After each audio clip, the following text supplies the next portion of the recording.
이 세상에서 나 자신을 가장 잘 이해하는 사람은 누굴까요? 나예요. 내가 인생 고비고비 살아오면서 고생한 거 면면이 속속들이 가장 잘 아는 사람은 누굴까요? 나밖에 없어요. 그러면은 내가 나 자신을 가장 잘 이해하고 인생 구비구비 고생한 거 가장 잘 아는 나한테 가장 잘해줄 수 있는 사람은 누굴까요? 나예요. 그런데 내가 고생한 거 잘 알지도 못하는 자식이 잘해주겠어요? 남편이 잘해주겠어요? 잘해주지 못해. 내 마음에 맞게끔 잘해줄 수 있는 사람은 이 세상에 나 외에는 아무도 없어요. 나 외에는. 그런데 우리는 간혹 내가 나한테 잘해주면 되는데 나는 나한테 잘해주지 않고 남편이 나한테 잘해주지 않는다고 자식이 나한테 잘해주지 않는다고 섭섭하다고 원망하는 어리석은 사람들이 참 많아요. 여러분들 이렇게 살아오면서 내가 사글세, 월세, 전세, 그나마 뭐 아파트 20평, 30평 이렇게 살 때까지 정말 알뜰살뜰 아끼면서 절약한 거 자식이 알 것 같아요? 몰라요. 그런데 몰라준다고 맨날 눈물찍, 콧물찍 짜는 이 바보들이 참 많아요. 오늘 이후부터는 그런 거 섭섭하다고 말하지 마시고 누구한테 잘해주면 돼? 내한테 누가? 내가 잘해주면 돼요. 저는 22년 전에 평택 비전동 성당에 발령을 받아갔어요. 근데 발령 받자마자 주교님께서 2년밖에 안 됐는데 신설 성당인데 성당을 분가하라는 거예요. 뭐 우리 신부들이야 주교님이 명령을 내리면은 바로 해야죠. 그래서 진사리라는 곳에, 진사리는 어디냐면 평택 안성 인터체인지 바로 옆이 진사리예요. 거기서 이제 교우는 200명밖에 안 되는데 분가, 우리 성당은 3,500명 정도 있었는데 그중 200명을 떼어서 분가를 하라는 거예요. 근데 그 교우들은 이 좋은 성당 놔두고 우리가 거울 나가느냐고 다 설득하고, 또 땅을 보니까 3,200평, 그 평택 평야가 쫙 내려다 보이는 맨 꼭대기에 3,200평 땅이 나왔더라고요. 3,200평이면은 2,000평이 초등학교, 운동장, 건물 다 들어가는 게 2,000평이야, 법적으로. 그러니까 초등학교 딱 보면 다 2,000평이에요. 그거 한 배 반만한 땅이 나왔어요. 16만 원에 22년 전에. 근데 뭐 신설성당에 뭐 돈이 어디 있어요. 그래갖고 이렇게 끌어모으고 저렇게 끌어모았는데도 돈이 2억이 부족하더라고. 그래서 내가 모시던 보좌 신부 때 모시던 본당 신부한테 전화를 드렸어요. 신부님, 성당을 분가하라는 명령을 받았는데 땅을 살라고 그러는데 마음에 드는 땅이 나왔는데 2억이 부족하다. 2억을 좀 꿔줬으면 좋겠다. 근데 이 신부님이요, 단 1초도 주저하지 않으시고 내가 꿔줄게, 내일 와, 딱 그러시더라고요. 네. 내가 또 인간관계가 좋거든요. 그래서 이제 가갖고 다음날 31살, 32살에 22년 전이니까 2억을 이렇게 안주머니에 넣고 오는데 정말로 심장이 부들부들 하더라고요. 그래갖고 이제 갖고 와서 그 땅 계약을 다 했는데 상임위원들이 사기당했다는 거예요. 거기에 뭐 건물도 질 수 없고 신부님 사기당했다고 새벽 2시까지 막 뭐라고 그러더라고요. 참 답답하더라고요. 예. 근데 이제 내가 다 알아보고 조사해 본 결과 사기당한 게 아니다. 이렇게 저렇게 얘기를 하고, 어쨌든 이제 그 마음고생을 다 하면서 땅을 다 샀어. 반대를 무릅쓰고. 그리고 1년이 지났는데 땅값이 16만 원짜리가 35만 원으로 뛴 거예요. 1년이 지났는데.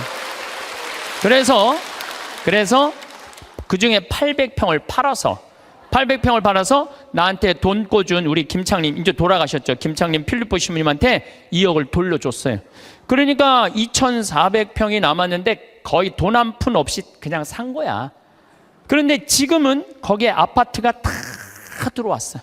아파트가 다 들어왔는데 2,400평이니까 주차 걱정을 해. 좁은 공원, 그냥 그 동네에 공원이 생긴 거. 그래서 무슨 들은 얘기로 내가 들은 얘기니까 카페를 차려갖고 얼마나 근사하게 지냈는지 모른다는 얘기를 들었어요. 그런데 내가 그렇게 마음고생하고 성당터 마련한 거 아무도 몰라.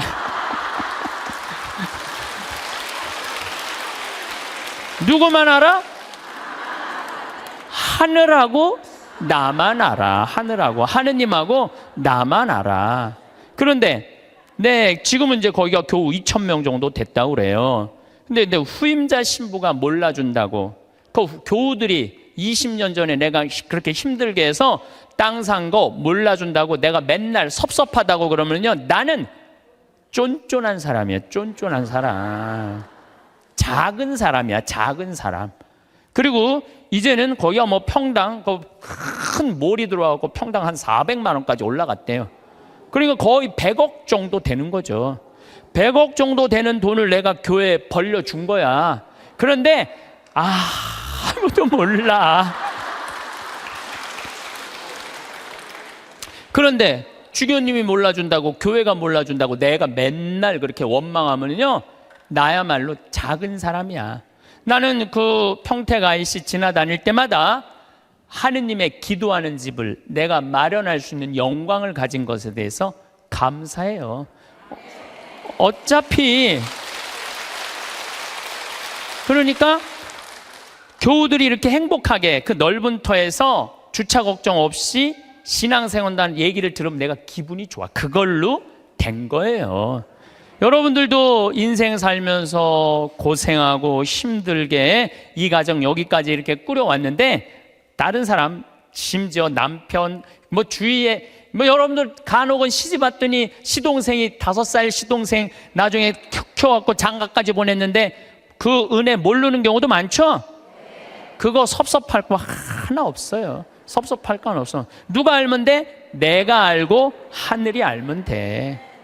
그래서 공자님이 진정한 군자는, 누가 군자라고 그랬냐면 남이 나를 알아주지 않아도 화내지 않는 사람이 군자라고 그래요. 유유자적할 줄 아는 사람이.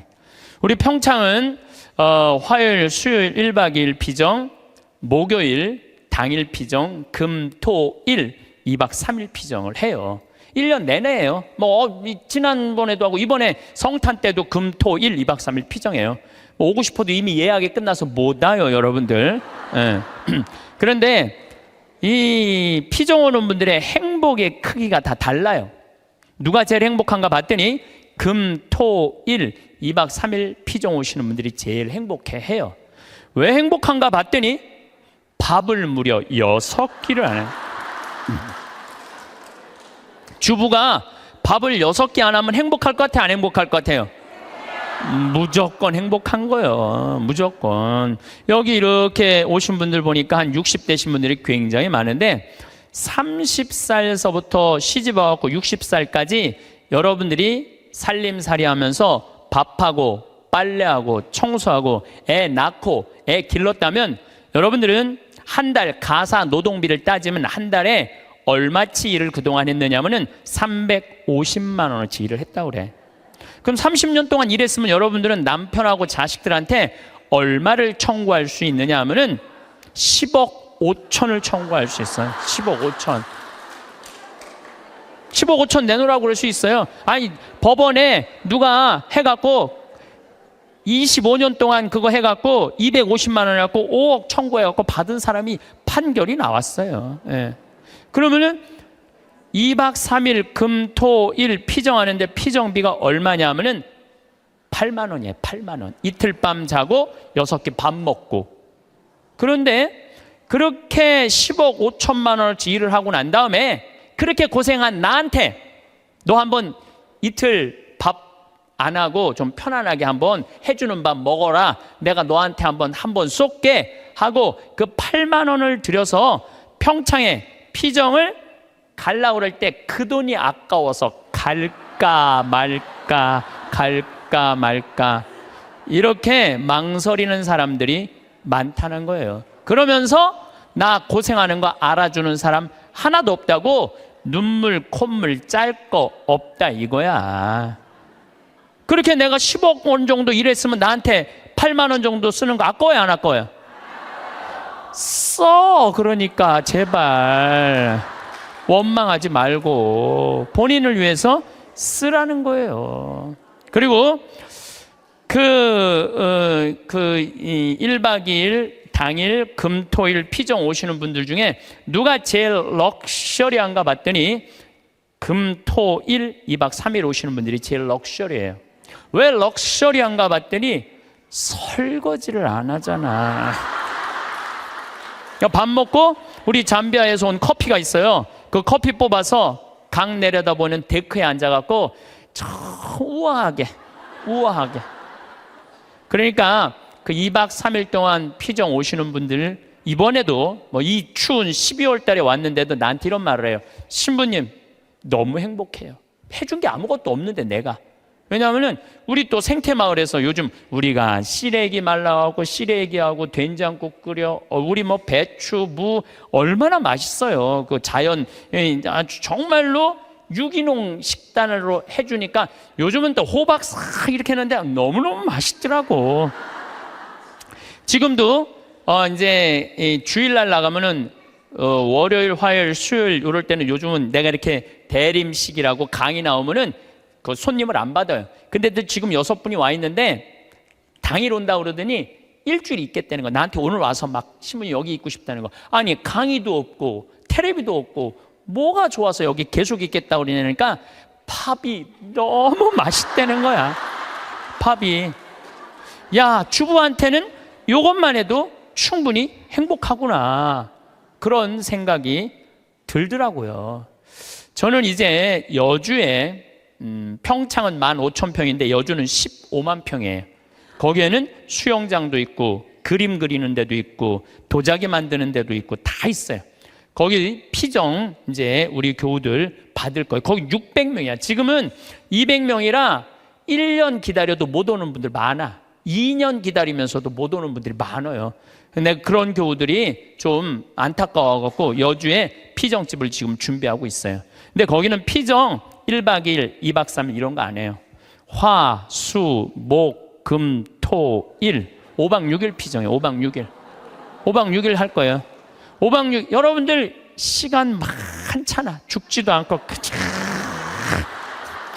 근데 5박 6일 피정하는데 피정비를 얼마만 받을 거냐면은 10만 원만 받을 거예요. 10만 원만 10만 원만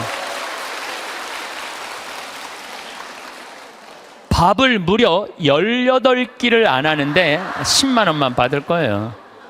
난 사실 우리 천주교 교우들 불쌍해요. 왜 불쌍하냐면은 성당 나오면서부터 많은 헌금을 하든 안 하든 평생 헌금했어요. 그리고 또 불쌍한 데 있으면 2차 헌금하고 교무금하고 또 성당 지면 신축금 내고 또 뭐 어려운 데서 와갖고 뭐 꽃동네 뭐 이런 데 와갖고 또 뭐 도와달라 그러면 또 반지도 빼고 뭐 그냥 있는 거 없는 거 나 먹기 살기 힘들어도 어떻게 해? 마음 짠하니까 어떻게 해요?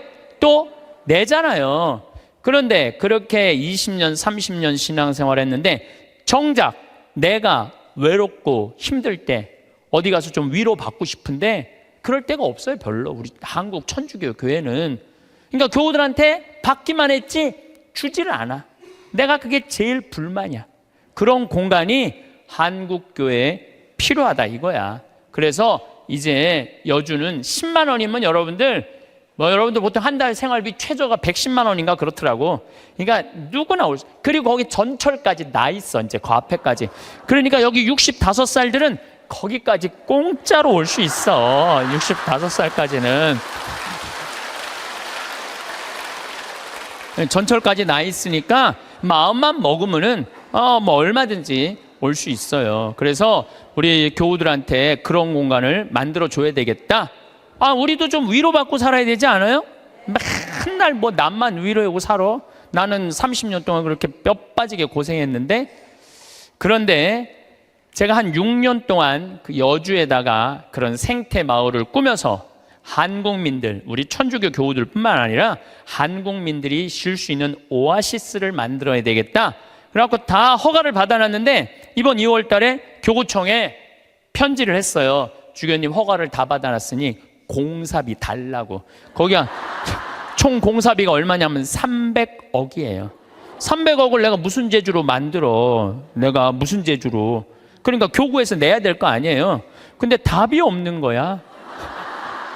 준다는 답이 없어. 그래갖고 내 친한 주교님한테 말씀을 드렸죠. 아니 어떻게 왜 답이 없냐?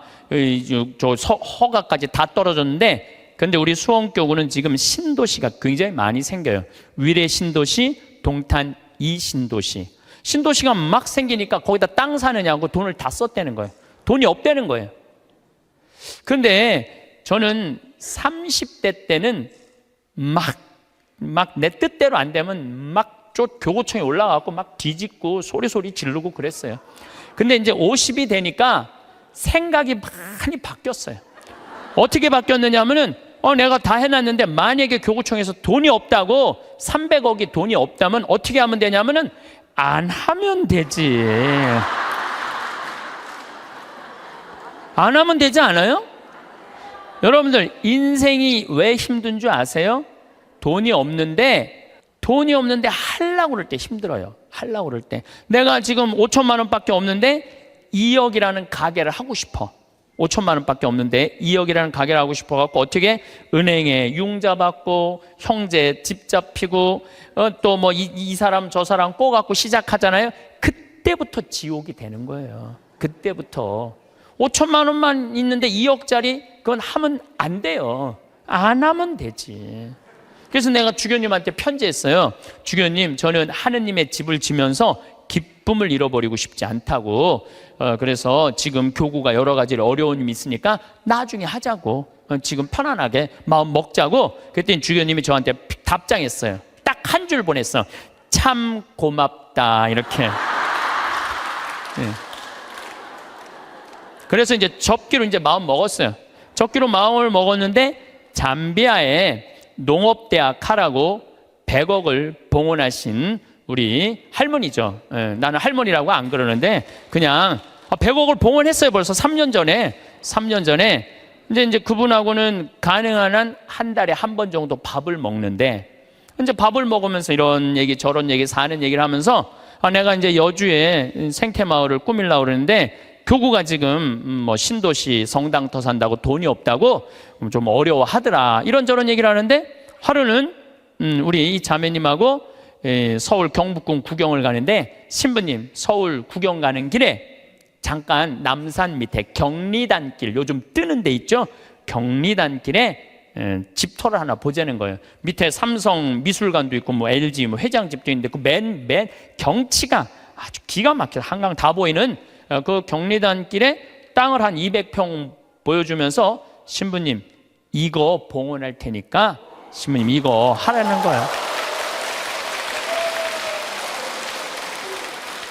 그래갖고 거기가 평당 한 평에 6천만 원이 한 평에. 근데 200평. 근데 며칠 전에 무슨 공시지가 이런 게 나오는데 123억이 나왔더라고. 그 시세 그게 123억짜리를 봉헌을 하신 거예요. 우리 교우들 쉬는데 그거 신부님 이거 갖고 꾸미는데 좀 이렇게 미천하시라고. 그래갖고 내가 또 이제 주교님한테 가서 아니 이거 저 봉헌을 했는데 이거 어떻게 하면 좋으냐고 그러더니 우리 주교님께서 아우 그럼 우리 하자고. 이렇게 봉헌한 분이 있으니까 난 또 하자고 그러면은 하면 돼. 또 하자고 그러면 하면 돼. 그래서 아마 이제 곧 이제 그 시작이 되면 3년 후 정도면은 우리 교우들이 이용하실 수 있을 거라고 생각을 합니다. 제가 왜 이런 말씀을 드리느냐 하면 우리가 돈을 버는 법도 중요하지만 쓰는 법도 중요해요. 여러분들은 지금 정말로 힘들게 돈 많이 벌었어요. 그렇죠? 아끼기도 많이 아꼈어. 그런데 벌기만 하고 쓸 줄을 모른다면은 뭐하러 벌어? 그렇잖아요. 힘들게 돈을 많이 모았어. 근데 쓰려고 8만 원을 쓰려고 보니까 아까워. 벌 떨어. 그럼 뭐하러 버냐 이거예요. 벌 줄도 알고 쓸 줄도 알아야 돼요. 뭐 어느 교구에 뭐 우리 교구 얘기예요. 우리 수원 교구 얘기인데 한 본당에 금융업을 하는 회장님이 있었나 봐. 나한테 돈을 맡기면은 내가 15% 이자 주겠다고. 여러분들, 내가 평화방송에 수도 없이 얘기했어요. 여러분 인생이 왜 괴로운지 알아요? 정치가 잘못돼서, 내 팔자가 기구해서? 절대 그렇지 않아요. 내가 잘못 선택해서. 어떻게 잘못 선택해? 과하게 욕심을 부려서 인생이 힘든 거예요. 그런데 이분은 15% 이자 준다고 교우들을 꼬신 거야. 그래갖고 막 1억씩 5천만 원씩 막 맡겨갖고 그 사람이 300억을 끌어모았대요. 그런데 지금 우리나라 법정이자가 1.25%예요. 은행에다가 1억을 맡기면 1.25%면 10만 4천 원 이자 받아, 한 달에. 1억. 그래서 요즘은 어떤 자식이 효자래요? 3억 엄마 이거 써 그래갖고 3억 주는 자식이 효자가 아니래. 한 달에 그저 100만 원씩 용돈 주는 자식이 효자래. 3억 주는 자식이 효자가 아니라. 3억 줘봤자 은행에서 30만 원밖에 못 받아요. 3억 줘봤자. 그러니까 이 사람한테 맡기면은 15%니까 125만 원을 받을 수 있는 거야. 1억만 맡겨도. 그러니까 사람들이 정신이 나왔고 그 사람한테 전래분과장이라는데 다 갖다 맡긴 거예요. 한 3-4달은 이자가 나왔는데 그 다음에 어떻게 못 나와요. 그래갖고 망해갖고 이분 지금 감옥에 가입돼요. 그러면은 5천만 원 1억씩 맡긴 사람들은, 이 사람들은 돈 써보지도 못하고 하늘에 날아간 거예요. 허공에 날아간 거예요. 그렇지 않아요? 그러면은 15% 이자 주겠다고 꼬신 이 전래분과장이 나빠요? 15% 이자 받아먹겠다고 맡긴 사람이 나빠요? 둘 다 나빠. 둘 다. 여러분들, 오늘 이후부터 경제성장이 2% 이상 안 되면은 2% 이자 주는 데 없어요. 경제성장이 3% 되면은 3% 이자야. 경제성장이 3%인데 5% 이자 준다 그러면 이건 의심해 봐야 돼요. 근데 경제성장이 3%인데 10% 이자 이율이 나온다? 이건 100% 사기라고 보면 돼. 15% 이자 준다? 150% 사기라고 생각하면 돼. 근데 이 어리석은 많은 분들이 5천만 원 1억을 갖다 맡긴 거야. 내 이 강의를 듣고 어떤 분이 생태마을에 전화했어요. 신부님 안 그래도 사기 당한 분이래. 안 그래도 상처 입었는데 신부 왜 전국에 창피하게 그 얘기를 하느냐고, 하지 말라고. 그래 전화가 왔어. 근데 저는 왜 하느냐 하면은 여러분들 그런 예를 들어서 타산지석이라고 그랬죠? 여러분들 이렇게 어리석은데 넘어가지 마세요. 차라리 그 5천만 원이면은 이스라엘 성지순례를 10번을 갔다 올 수 있는 돈이야. 이스라엘 성지순례 10번 갔다 올 수 있는 돈이야. 여러분들이 이스라엘 성지순례 10번을 갔다 오잖아요. 그럼 여러분들은 예수님하고 투구 지낼 수 있어. 투구 지낼 수 있어. 내가 이스라엘 성지순례 지금 5번 갔다 왔거든요. 5번 갔다 왔는데 저는 지금 예수님하고 거의 틀라고 그래. 성서를 읽으면은 예수님이 막 튀어나와. 그래서 나한테 말을 걸어요. 예수님이 말을 걸어요. 요즘 제가 이제 내년 3월 8일부터 성서 강의를 해요. 성서 강의를 하는데 나는 성서 전공한 신부가 아니잖아요. 그리고 신학교 때 뭘 배웠는지 생각도 안 나. 성서 전공한 신부도 아니고 신학교 때 배운 거 기억도 안 나. 근데 내가 성서를 강의하겠다고 평화방송하고 정말로 엄청난 도전을 하는 이유 중에 하나가 5번을 성지순례 갔다 오면서 내가 만난 예수님, 그 예수님을 얘기해 주고 싶은 거예요. 오늘 아침에도 이제 강의를 준비하다 나왔는데 무슨 일이 있었느냐 하면은 예루살렘에 가면은 겟세마니 동산 위에 눈물 동산이 있어요. 눈물 성당이 있어. 거기서 눈물 성당에서 우리 올해 2월 달에 우리 교우들 200명이 겟세마니 동산으로 내려가고 있는데 내가 맨 나중에 가고 있는데 거기서 아랍아이가 예루살렘 성전 그 지도 그 $1에 사라고 계속 맡기는 거예요, 나한테. 그래서 내가 됐다고 그랬는데 나 혼자 지금 맨 뒤에 가고 있는데 이 친구가 뒤에서 내 뒤로 꼬집더라고요. 이 목덜미를 꼬집어. 얼마나 기분 나빴는지 몰라. 꼬집고 내 뒤통수를 치는 거예요. 아랍아이가 얼마나 기분 나빴는지 몰라요. 그래도 내가 천주교 신부인데, 천주교 신부인데 너무너무 화가 났는데 나 혼자고 거긴 물건 파는 애들 천지인데 걔하고 어떻게 싸워요. 그리고 나는 성격상 맞고 말지 싸우진 않아. 그래갖고 내려가갖고 겟세마니 동산에 가서 기도를 하는데 예수님 생각이 나더라고요. 예수님은 유대인들이 툭 하면 돌을 집어 던지려고 그랬어요. 툭 하면 돌을. 근데 예수님은 어떻게 했느냐 하면은 아직 내 때가 되지 않았다고 인내하세요. 인내를 하시고 예수님 어떻게 마지막 십자가상의 죽음을 통해서 누구를 구원하고 싶었어? 인류를 구원하고 싶었어요. 몇몇 사람들이 기분 나쁘게 돌 집어 던진다고 욕한다고 그것 때문에 큰 일을 그르칠 분이 아니었어요. 나도 이 200명이나 되는 사람들을 데리고 와서 성지순례 하는데 내가 하나 기분 나쁘다고 막 신경질 부리고 나 이제 간다고 나 이제 한국으로 갈 거라고 겟세마니 동산에 앉아서 이렇게 기도를 하는데 정말로 구구절절 예수님이 느껴지더라고요. 그리고 인내라는 거 그런 게 막 느껴지는 거예요. 여러분들도 자식 키우면서 정말로 이 세상 살면서 더러운 꼴 많이 보죠? 근데 여러분들 왜 참아요? 이거 자식 하나 잘 키워보겠다고 자식 하나 행복하게 해보겠다고 참는 거 아니에요? 그러니까 인내를 하면은 뭐를 얻을 수 있느냐 하면은 열매를 얻을 수 있어요. 인내를 하면. 근데 내가 만약에 이스라엘 성지순례 안 갔다 왔으면 이런 묵상 나 죽었다 깨어나도 못해. 근데 만약에 여러분들이 5천만 원을 가지고 이스라엘 성지순례 10번만 갔다 오면 여러분 예수님하고 트고 지낼 수 있다니까. 근데 15% 이자 받아보겠다고 홀딱 맡겨갖고 써보지도 못하고 돈 날리면은 이분들 이렇게 얘기합니다. 내가 성당 나가봤더니 믿을 놈 한 놈 없더라. 하느님이 있긴 어디 있느냐. 사기나 치는 사람들 모임인데 그리고 이 사람 어떻게 하냐면은 냉담해요. 그러면은 돈 잃어버리고 하느님 잃어버리고 사람 잃어버리고 이게 왜 그런 줄 알아요? 자기 욕심 때문에 그러는 거예요. 자기 욕심 때문에. 그리고 돈을 버는 법은 배웠는데 쓰는 법을 못 배운 사람이에요. 돈을 버는 법은 배웠는데 어떻게 써야지 의미 있고 행복하게 쓰는지 모르는 사람들이 내가 보기엔 대한민국에서 천지야. 돈 쓸 줄 모르는 사람들이. 작년에 내가 잠비아 봉사활동을 80명의 교우들하고 갔다 왔어요. 갔다 왔는데 정글에를 잠깐 들어갈 일이 있었는데 병원이 있는데 병원이 있으면 간호대학에 같이 있어야 된대요. 근데 수녀님이 간호대학을 짓다가 돈이 없어서 수도를 해버린 거야. 돈이 없어서. 내가 그걸 보는데 마음이 찬하더라고요. 근데 마침 제가 작년에 잠비아는 비행기표 아껴본다고 이 아디스 아바바 이 이디오피아를 통해서 걸리 들어갔었어요. 근데 아디스 아바바 공항에서 내 옷가방을 다 잃어버렸어요.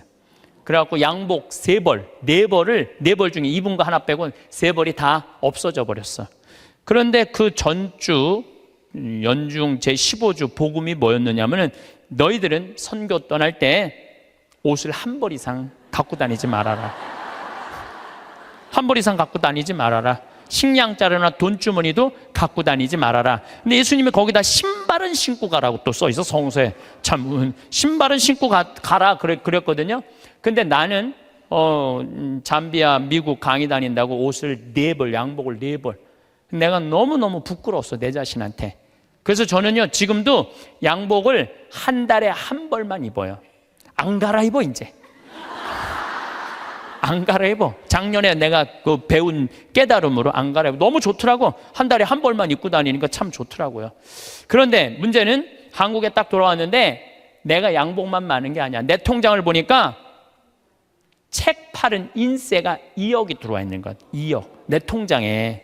나 돈 막 하는 사람이에요.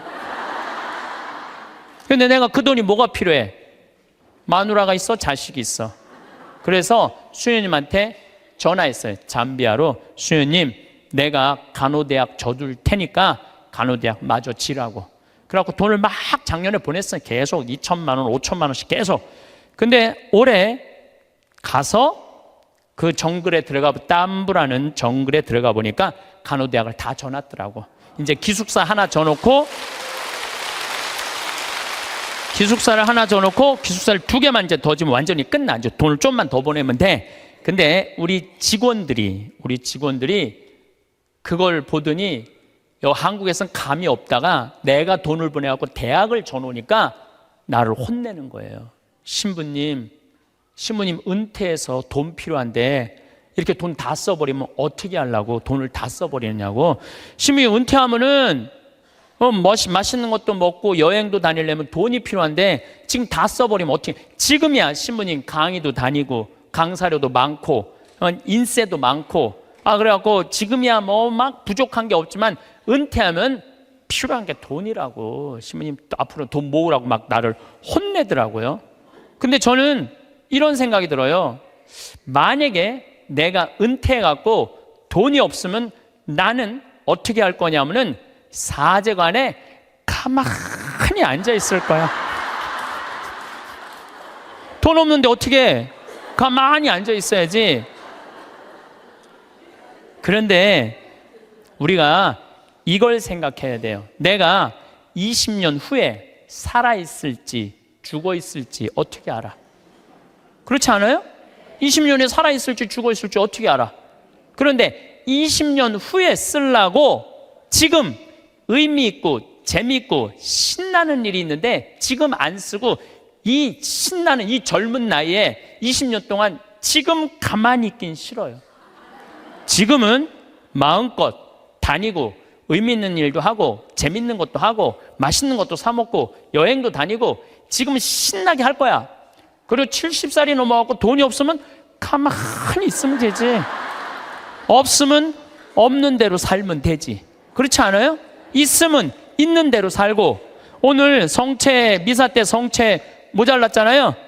많이 모자랐어요. 오늘 성채 뭐 이렇게 많이 왔어. 성채가 모자랄 정도로 많이 왔는데 어떻게 했느냐 하면은 마지막에 성채를 4등분해서 다 했어요. 없으면 쪼개서 쓰고 나눠서 써도 다 살아. 그런데 지금 여러분들 나중에 쓰려고 늙어서 쓰려고 지금 아무것도 안 해서는 안 돼요. 지금 하세요. 뭐든지 지금 하세요. 그리고 다 하고 즐겁게 살았어. 행복하게 살았어. 그런데 70살에 주머니에 돈 없으면 어떻게 하면 돼? 가만히 있으면 돼. 70살에 돈 없으면 가만히 있으면 돼. 많은 분들이 우리 생태마을에 지금도 이제 짬짬이 암 환자들이 많이 와요. 내가 그분들하고 이렇게 상담을 해보면은요, 60살 될 때까지 한 번도 노른 적 없는 사람들 많아요. 60살 될 때까지 여행 한 번도 간 적 없는 사람 많아요. 60살 될 때까지 뽐나게 옷 한 번 사 입어 본 적이 없는 사람들 많아요. 60살까지 뭐만 해? 돈만 버는 거예요. 자식 키우고. 근데 떨커덕 암이 걸려. 지금도 한 번 와 계세요. 떨커덕 암이 걸린 거야. 떨커덕 암이 걸리면은 이분들 나한테 공통적으로 하는 얘기가 있어요. 신부님, 나는 억울해서 못 죽어요. 난 이제까지 뭐만 했어? 고생만 했어요.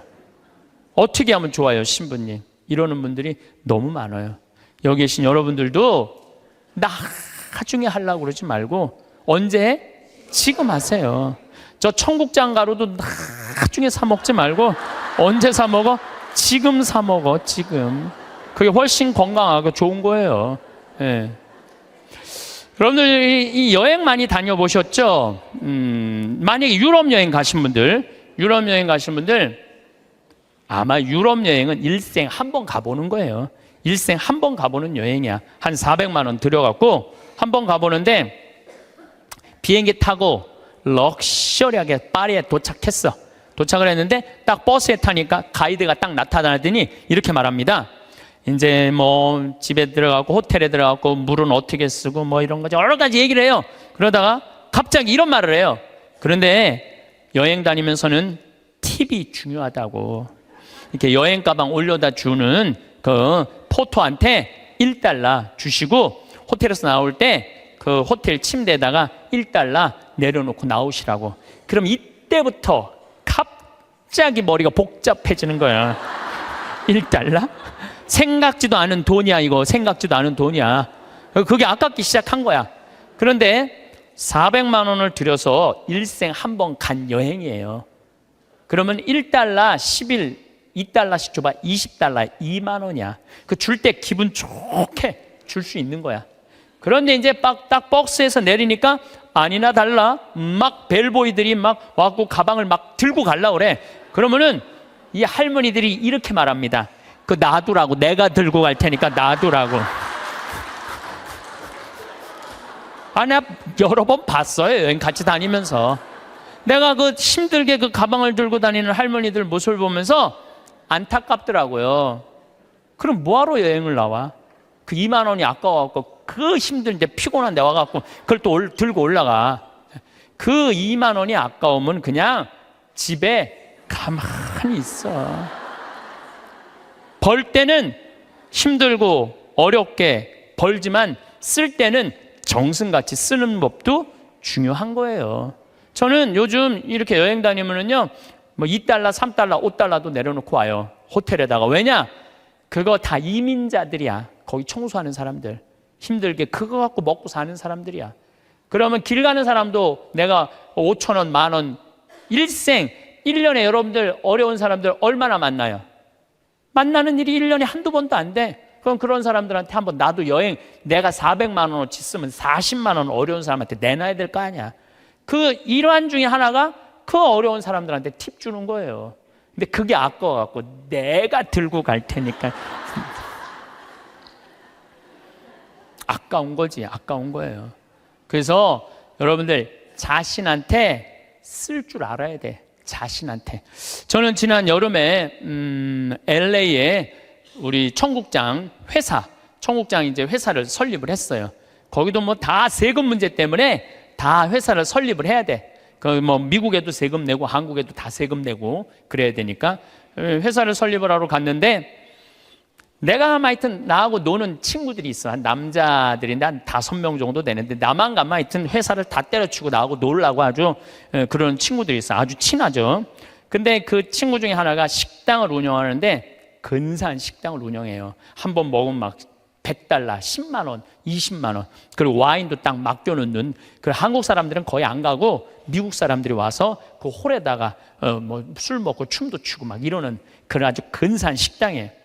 근데 그 친구가 나를 식사를 대접하고 싶다고 몇 번 그러는데, 내가 또 그렇게 비싼 식당에 갈 수 있어요?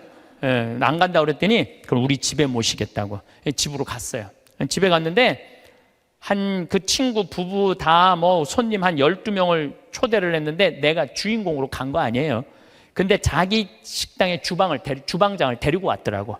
근데 음식이 나오는데 기가 막히는 뭐 음식들이 나오는 거, 무슨 뭐 해갖고 정말 처음 본 음식, 비싼 음식들이 나오더라고요. 그런데 그 니콜라스라는 친구가 신부님이 특별히 오셨으니까 와인을 한 병 따겠다는 거예요. 근데 와인을 뭐 그냥 2만 원, 3만 원짜리가 아니라 600만 원짜리 와인을 따는, 600만 원짜리 와인을. 나도 처음 봤어요. 그 비싸다 말로만 들었지. 1995년 보르도산이야. 1995년이 굉장히 가물었었어요. 그래갖고 북한 주민들 다 굶어 죽었을 때야. 근데 와인은 최고가 나온 거예요. 그걸 했는데 한 잔에 50만 원이야. 한 잔에. 먹는데 막 벌벌 떨리더라고. 한 잔에 50만 원인데. 근데 계속 주방장이, 셰프가 음식을 날라다 주는데 내가 그래도 주인공 아니에요. 주인공. 뭔가 셰프한테 감사의 표시를 해야 될 거 아니야. 그걸 우리는 팁이라고 그러죠. 근데 내가 혼자 고민했어. 50달러를 줄까 100달러를 줄까. 심장이 막 쫄깃쫄깃 하더라고. 어떻게 할까. 근데 결국은 불러갖고 딜리셔스 그러면서 내가 50달러를 줬어요. 지금 생각해보면 왜 100달러를 못 줬는지. 귀양 뽐낼 거면 확실하게 뽐내고 해야 되는 건데, 근데 그 50달러를 5만 원이죠. 50달러를 줬는데도 불구하고 그 셰프는 굉장히 고맙다고 그러더라고요. 굉장히 고맙다고.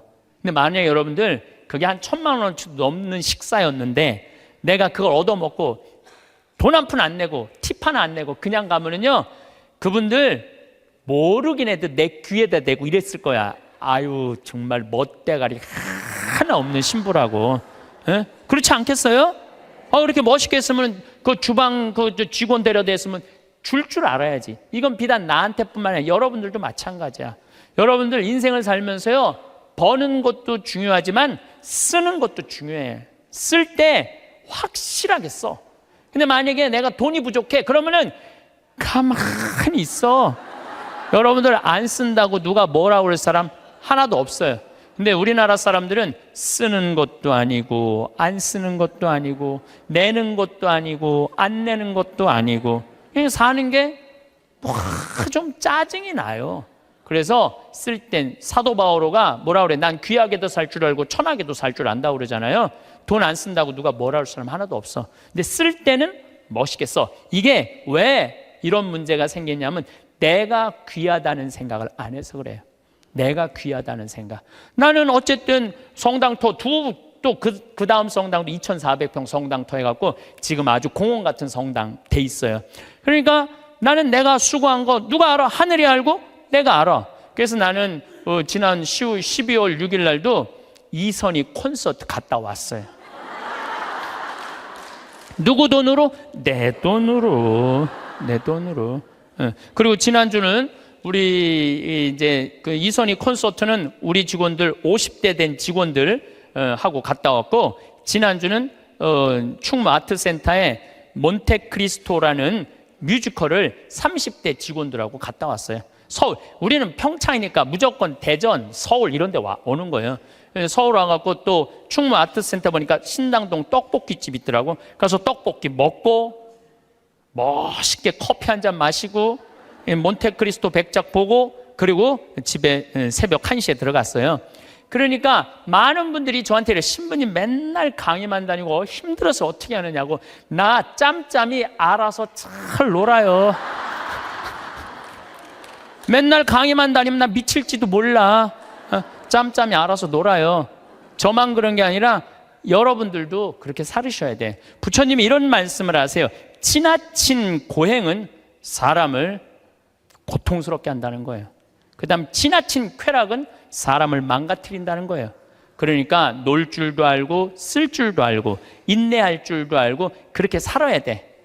어쨌든 누구한테 잘해줘야 되느냐면은 나한테 잘해줘야 돼요. 내가 행복해야지 누구도 행복하게 해줄 수 있어? 남도 행복해 줄 수 있어요.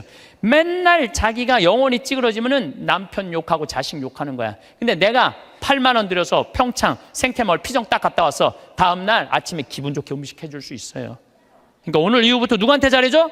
나한테 잘해주세요. 고요히 흐르는 강물처럼 우리의 삶도 여기까지 유유히 흘러왔습니다. 그동안 걸어온 길에는 햇살이 눈부시게 비치던 날도, 비바람이 거세게 몰아치던 날도 있었습니다. 기쁨으로 웃음꽃이 피던 순간도, 눈물로 밤을 지새웠던 시간도 모두 지나온 발자취 위에 새겨져 있습니다. 그 모든 순간 속에서 가장 많이 애쓰고 상처받은 마음을 어루만지며 묵묵히 버텨온 사람은 바로 나 자신입니다. 나의 지나온 세월, 나의 깊은 생각들, 남들이 보지 못한 나의 숨은 노력들은 내가 가장 잘 압니다. 밤늦도록 고민했던 선택의 순간들, 아무도 알아주지 않아도 묵묵히 해낸 일들을 기억하고 있는 것은 바로 나 자신입니다. 그래서 이 세상 누구보다 나에게 진심, 어린 이해와 따뜻한 격려를 보낼 수 있는 사람도 바로 나 자신입니다.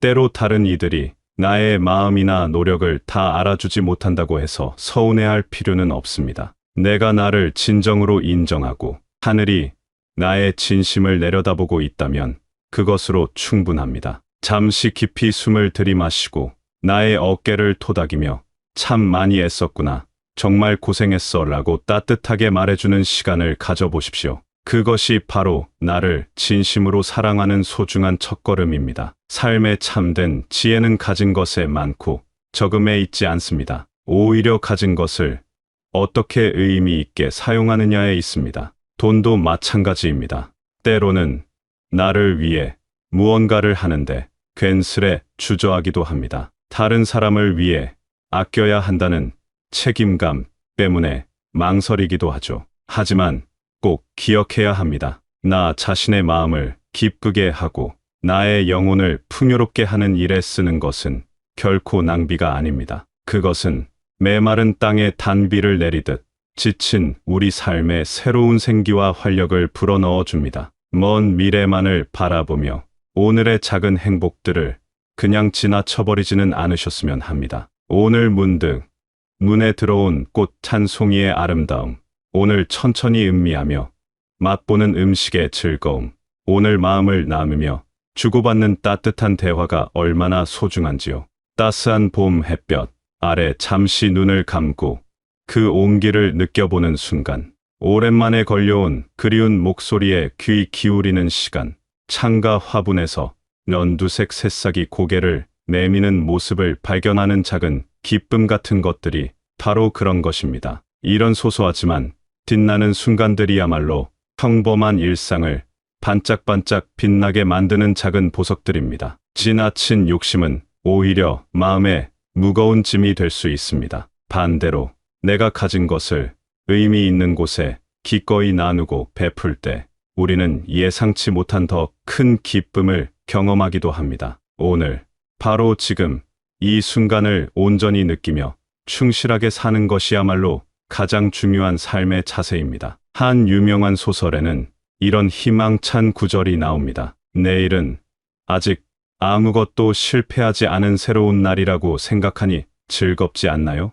이 말처럼 매일 아침은 우리에게 주어지는 또 다른 소중한 기회입니다. 어제의 아쉬움은 뒤로 하고 오늘 새롭게 주어진 시간 속에서 작은 기쁨과 깊은 의미를 찾아보는 것이 나를 아끼고 사랑하며 살아가는 가장 지혜로운 방법입니다. 그렇게 하루하루를 정성껏 채워나가다 보면 우리의 삶은 점점 더 깊어지고 아름다워질 것입니다. 그렇습니다. 매일 아침 창문으로 스며드는 햇살 한 줄기에도 새로운 시작에 대한 약속이 담겨 있습니다. 지금까지 걸어온 길 위에서 만났던 수많은 얼굴들과 사건들이 모두 지금의 나를 이루는 소중한 바탕이 되었습니다. 그 길 위에는 미처 다 피우지 못한 꽃봉오리 같은 아쉬움도, 예상치 못한 것엔 풍랑에 흔들렸던 순간들도 있었을 것입니다. 하지만 바로 그 모든 과정들이 있었기에 지금의 깊은 눈빛과 세월의 무게를 품은 미소가 우리 안에 자리 잡을 수 있었습니다. 그러니 지나간 일들에 대해 너무 마음 아파하거나 후회 속에 머무르지 않아도 괜찮습니다. 모든 경험은 삶이 우리에게 주는 귀한 가르침이었고 그 가르침들이 모여 지금의 지혜를 이루었습니다. 스스로를 향한 따뜻한 시선은 무엇보다 중요합니다. 살아오면서 우리는 가족을 위해, 주변 사람들을 위해 수없이 많은 것을 참고 인내하며 살아왔습니다. 때로는 내 마음보다 남의 마음을 먼저 헤아리며 살아온 세월이 얼마나 길었는지요. 이제는 그 따뜻한 마음을 나 자신에게도 온전히 돌려줄 시간입니다. 나의 작은 감정 하나하나를 소중히 여기고 나의 몸과 마음이 보내는 신호들에 세심하게 귀 기울여주는 것이야말로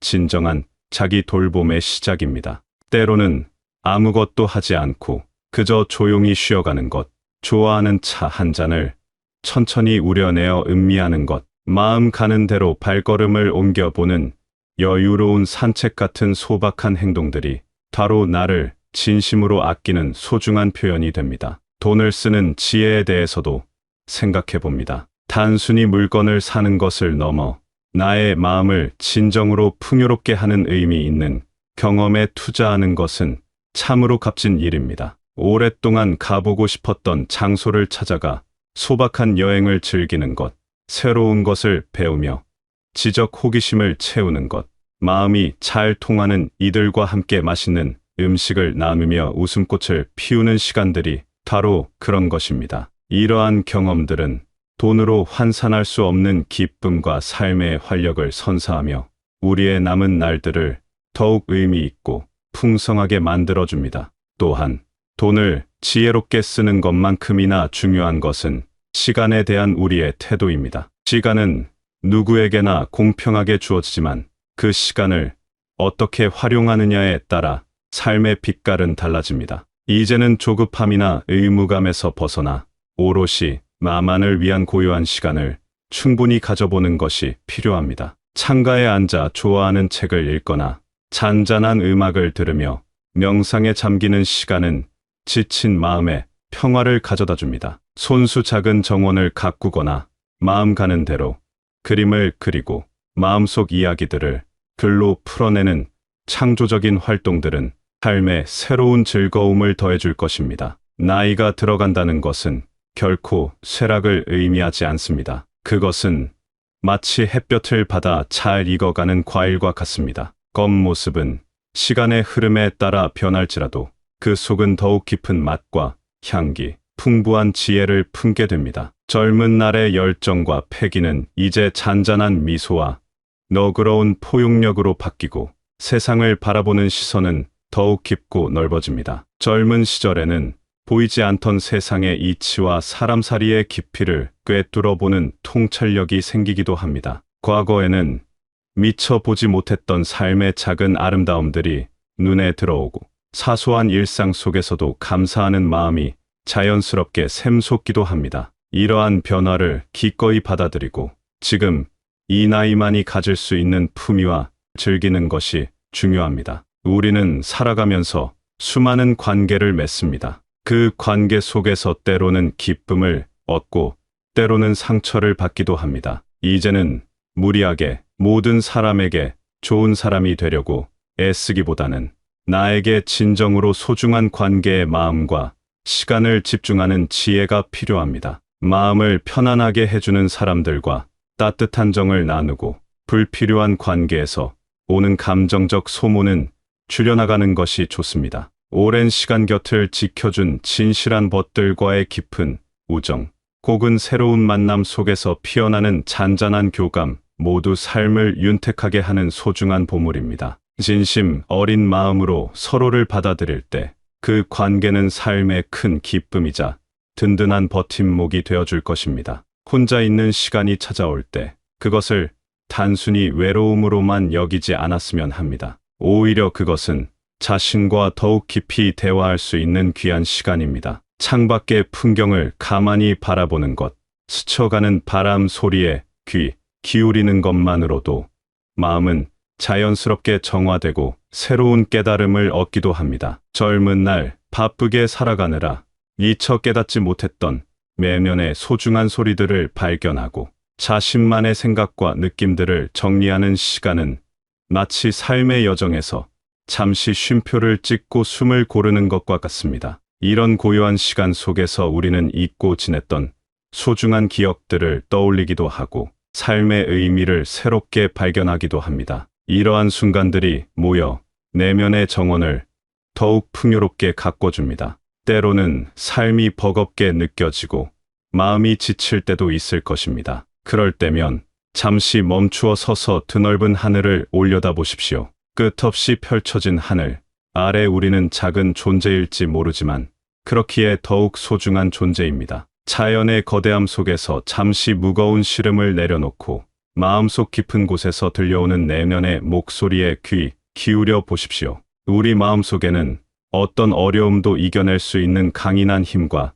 지혜가 숨쉬고 있습니다. 지금까지 걸어온 삶의 모든 고비들을 돌아보면 결국 우리는 그 모든 것을 잘 헤쳐나왔습니다. 바로 그 경험들이 지금의 우리를 더욱 단단하고 지혜롭게 만들어 주었습니다. 꼭 기억하십시오. 사람들이 인생의 황혼기라는 말을 쓰기도 하지만 황혼은 하루 중 가장 아름다운 빛깔을 자랑하는 신비로운 시간이기도 합니다. 지나온 모든 순간이 소중했듯이 앞으로 다가올 모든 순간 또한 똑같이 가치롭고 귀중합니다. 사소한 것에서도 아름다움을 발견하고 작은 일에도 진심으로 감사하는 마음을 가질 때 우리의 삶은 마지막 순간까지 깊은 의미와 기쁨으로 채워질 것입니다. 우리가 살아온 소중한 발자취, 우리가 나누었던 따뜻한 말 한마디, 우리가 보여준 작은 친절들은 알게 모르게 세상에 남아 은은한 향기를 전합니다. 세상에 큰 업적을 남기지 않아도 괜찮습니다. 진심을 다해 살아온 모든 평범한 날들은 그 자체로 아름다운 이야기이며 다음 세대에게 조용한 울림을 주는 소중한 선물이 됩니다. 삶의 지혜는 그렇게 자연스럽게 흘러가는 것입니다. 마음속 가장 깊은 곳에 꺼지지 않는 작은 등불 하나를 늘 켜두십시오. 그 따뜻한 등불은 인생의 길을 은은하게 비추며 우리에게 변함없는 위안과 평화를 가져다 줄 것입니다. 자신을 진심으로 아끼고 사랑하는 마음, 그리고 오늘을 충실하게 살아가는 지혜가 있다면 우리의 매일은 잔잔한 행복으로 가득 찰 것입니다. 과거의 경험은 현재를 지혜롭게 살아가는 밑거름이 되고, 현재의 충만함은 미래를 향한 희망의 씨앗이 됩니다. 이 모든 순간들을 따뜻하게 끌어안고 깊은 평온함 속에서 삶의 아름다운 여정을 계속해 나가시기를 진심으로 바랍니다.